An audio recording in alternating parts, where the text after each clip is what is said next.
दीदी को तो आज बीपी की गोली लेके सोना पड़ेगा, आज तो नींद भी नहीं आएगी उसको ही। वही मोदी जी की, मैं तो झालमुरी खा रहा था, मैं तो बंगाल जा रहा था, तुझे मिर्ची लगी तो मैं क्या करूं। नरेंद्र मोदी जी के नेतृत्व में और अमित शाह जी की रणनीति के तहत आज बंगाल में भगवा खिलने जा रहा है, कमल का फूल खिलने जा रहा है। जिस दिन नारी वंदन अधिनियम बिल विपक्ष ने गिराया था, उसी दिन इनका विनाश तय हो गया था। और मैंने उस दिन भी बोला था मीडिया को कि अब वोट की ताकत को देखेगा विपक्ष। और इतना भारी बहुमत से बीजेपी वहाँ पे आई है कि अब मुझे लगता है कि आने वाले 20 साल भी वहाँ से बीजेपी को कोई हटा नहीं सकता। नमस्कार, मैं हुमायूं सिंह और आप देख रहे हैं द न्यूज़ पेपर। अभी हमारी मौजूदगी भारतीय जनता पार्टी के कार्यालय के सामने है। बंगाल इलेक्शन जीतने के बाद हमारे पीछे आप देख सकते हैं कि भारतीय जनता पार्टी के कार्यकर्ताओं में कितना हर्ष और उल्लास है। बड़े बड़े जो नेता हैं वो किस तरीके से खड़े होकर बाजा बजा रहे हैं, उनके कार्यकर्ता जो है वो जश्न मना रहे हैं। जलेबी पूड़ी भाजी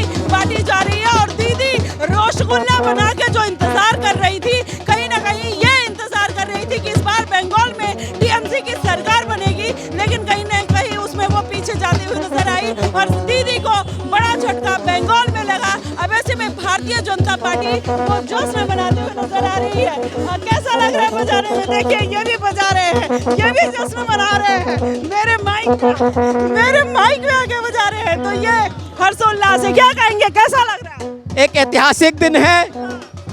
भारतीय जनसंघ के संस्थापक श्यामा प्रसाद मुखर्जी की जन्मभूमि पर बंगाल में उनके 125वें जन्मदिन के ऊपर जब पूरा देश उनका 125वां जन्मदिन मनाएगा 6 जुलाई को, उस बंगाल की धरती पर कमल का फूल खिला होगा। आज कमल का फूल उस धरती पे खिला है जहां भी श्यामा प्रसाद मुखर्जी होंगे। आज उनके द्वारा बनाई हुई जनसंघ जो भाजपा है, नरेंद्र मोदी जी के नेतृत्व में और अमित शाह जी की रणनीति के तहत आज बंगाल में भगवा खिलने जा रहा है, कमल का फूल खिलने जा रहा है। और जल्दी ही वहां पर अगले 1 हफ्ते के अंदर भाजपा का मुख्यमंत्री शपथ ले रहा हो। चलिए, शपथ ले रहा होगा। श्यामा प्रसाद मुखर्जी का बड़ा अपमान हुआ, वंदे मातरम को लेकर बड़ा कहीं ना कहीं घमासान देखने को मिला। क्या कहेंगे आप? दीदी को कितना बुरा लग रहा है? जो भी मुखर्जी का अपमान हुआ है उन सबका बदला वहाँ के जो निवासी है एक एक वोट डाल के दिया है। और इतना भारी बहुमत से बीजेपी वहाँ पे आई है कि अब मुझे लगता है कि आने वाले 20 साल भी वहाँ से बीजेपी को कोई हटा नहीं सकता। ये मैं अपने दावे के साथ कह सकता हूँ। मैं यूपी से हूँ, योगी जी के यहाँ से, और जहाँ योगी जाएंगे वहीं बीजेपी जाएगी। जिस राज्य में योगी जी जाएंगे वहीं बीजेपी जाएगी। क्या कह रहे हैं, कैसा लग रहा है? बंगाल की जीत के लिए 2021 में कमर गठ ली थी हमने, हमारे कार्यकर्ता जब से लगे हुए थे, उसका वो फल आज मिला हमें। अच्छा, फल आज मिल गया। चलिए, आप लोग सफल हो गए जो इतनी मेहनत। सर, कैसा लग रहा है? आज बीजेपी जीत गई बंगाल में, बहुत सालों का रिकॉर्ड। हमारी बीजेपी तो ये समझ लीजिएगा आज 4 महीने से जो है बंगाल के चुनाव के साथ लगी हुई थी, और ये हमारे को सारी सीटें हासिल करनी जरूरी थी, क्योंकि हमारे को जो है इन लोगों को ये लग रहा था कि यहाँ पे जो है ये बंगाल हम नहीं जीत पाएंगे। बाकी जीतनी थी सीट हमारे को, यहाँ की सीट हमारे को निकाल करके ले जानी बहुत न्याय जरूरी थी। बंगाल में घोटाला नहीं हुआ ईवीएम वगैरह का? दीदी बहुत आरोप लगा रही। हाँ, दीदी बहुत आराम से जो है वो ये सोच रही थी क्या नाम है कि जी जो है इसमें कोई भी घोटाला नहीं है। बाकी हम लोग जो है सब जीत हासिल जो करी है वो इसलिए करी है क्या नाम है कि जी हम बंगाल को दिखा सके कि भी हम भी दिल्ली वाले अपनी जीत हासिल कर सकते हैं। यहाँ के जो लोग हैं, जो यहाँ के नेता लोग हैं, कार्यकर्ता है, नाचते हुए नजर आ रहे हैं। सर, नाच रहे हैं, कैसा लग रहा है? बहुत अच्छा लग रहा है। और दीदी को कैसा लग रहा होगा? दीदी का अभिमान सड़क पर आ गया है। उसको बड़ा अभिमान था, उसका अभिमान टूट गया है और मोदी जी का गौरव जीता है। जिंदाबाद। राहुल गांधी की एक भी सीट नहीं आई, क्या कहेंगे? कांग्रेस, राहुल गांधी, कांग्रेस पार्टी, कांग्रेस गुजरे जमाने की बात हो गई, कांग्रेस खत्म।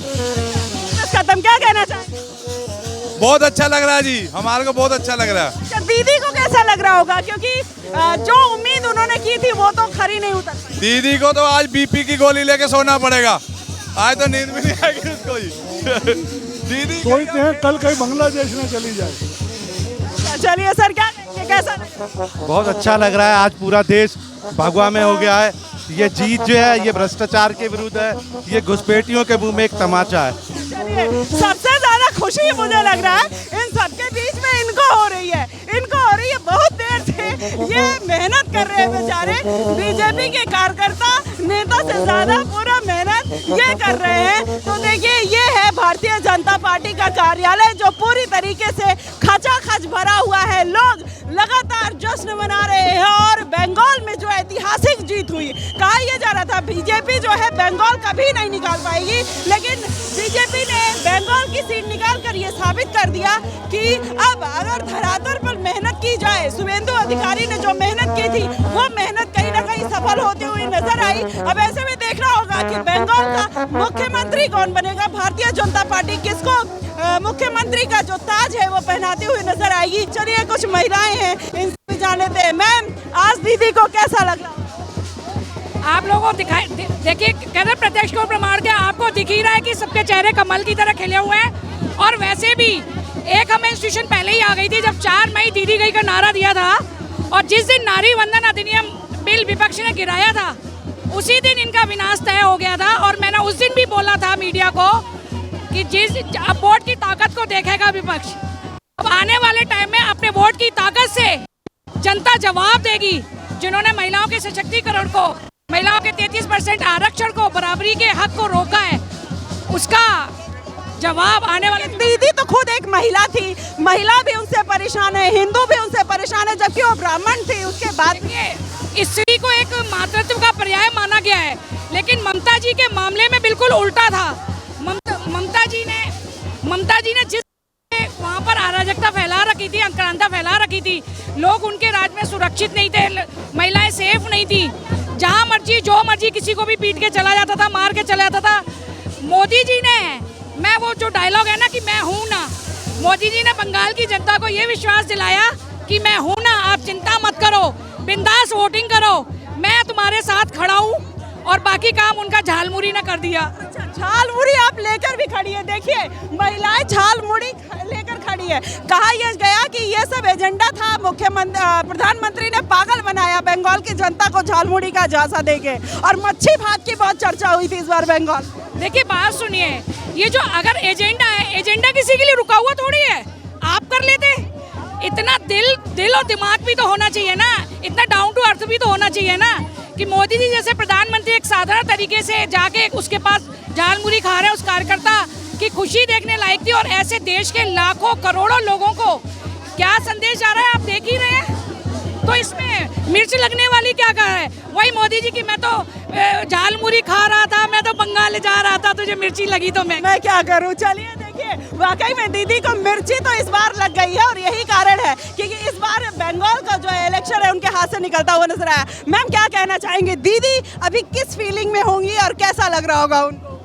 देखिए दीदी के हाथ से तो सब कुछ चला गया, तो वो जैसा लग रहा होगा तो आप भी समझ सकती हैं, मैं भी समझ सकती हूँ, हर इंसान समझ सकता है जिसने इतने सालों एक अंधी राजनीति करी हो और आज अचानक उसके हाथों सब राजपाट छिन गया है और बिल्कुल अर्श से फर्श पे आ गई हूँ, तो उनकी तो हालात। इस बार के इलेक्शन में SIR फैक्टर कितना रहा होगा, क्योंकि अब देखिए हार गई हैं और तमाम आरोप अभी लगा रही हैं कि वहाँ पे लाइट काट दी जा रही थी, PSU अधिकारियों पे तमाम आरोप उन्होंने लगाए, तो तमाम ऐसी चीजें हैं। अब कौन कौन सा फैक्टर जो है वो निकल कर आएगा? देखिए SIR तो मैं नहीं जानती क्योंकि मुझे नहीं पता कि वहाँ पे क्या हुआ क्या नहीं हुआ, लेकिन मैं इतना ज़रूर जानती हूँ कि जब अमित शाह ने खुद इस चुनाव को अपने हाथ में लिया और इसको सुनियोजित तरीके से पूरा सिक्योरिटी के साथ वहाँ की आम जनता को ये आश्वासन दिलाया कि तुम आओ यहाँ पे वोट करो, क्योंकि एक समय था कि जिस घर से वहाँ पे अगर बीजेपी को वोट चला जाता था तो वहाँ का हुक्का पानी बंद कर दिया जाता था, लेकिन आज वो आश्वासन उन लोगों को मिला और वो लोग बाहर निकल के जो वो चाहते थे उन्होंने करके दिखाया। उन्होंने वो 100 गालियों के बाद 100 गालियों तक इंतजार किया हमारे वहाँ के वोटर्स ने, उन्होंने सुदर्शन चक्र चला के दिखा दिया। बार बार ये कहा जाता है भारतीय जनता पार्टी बायस्ड है और वो इलेक्शन कमीशन के साथ मिली हुई है और जो इलेक्शन कमीशन है वो बीजेपी के तमाम ऐसे मतलब ऐसे वर्ड्स यूज किए जाते हैं जो हम इस्तेमाल भी नहीं कर सकते। आपको क्या लगता है कि क्या चुनाव आयोग बायस्ड है जहां जहां बीजेपी जीत जाती है? ऐसे मुझे बताइए कि ऐसे क्या सारे राज्यों में बीजेपी जीत रही है? अगर बीजेपी को एक इलेक्शन कमीशन के आधार पे ही जीतना है, उनके ऊपर आश्रित होकर ही जीतना है, तो और भी बहुत से राज्य जिन पे हम जीत हासिल करना चाहते हैं और कर सकते हैं, लेकिन ऐसा नहीं है। जो प्रक्रिया है उस प्रक्रिया से होती है और ये भाजपा बहुत अच्छे से जानती है। चलिए, भारतीय जनता पार्टी अच्छे से जानती है कि जनता को अपने फेवर में कैसे लेना और किस तरीके से राजनीति करनी है और किन किन फैक्टर्स पे चुनाव में दांव लगाने हैं, और यही कहीं ना कहीं वो दांव पेच जो है काम आया। शुभेंदु अधिकारी के सालों की मेहनत कहीं ना कहीं इस बार बंगाल में काम आती हुई नजर आई, और दीदी के आरोप प्रत्यारोप का जो दौर है वो तो हमेशा से सालों से जारी है। जो वो सत्ता में थी तब भी वही आरोप लगाती थी, आज वो सत्ता से विमुख हो गई है तब भी वो वही आरोप लगाती हुई नजर आ रही है। फिलहाल आप वो जश्न का माहौल हमारे पीछे देख सकते हैं, लगातार भारतीय जनता पार्टी के खेमे में खुशी का माहौल है। इतने सालों बाद इलेक्शन जो बंगाल का जीती है उससे तो एक बात साफ हो गई कि अगर मेहनत किया जाए तो कुछ भी संभव है।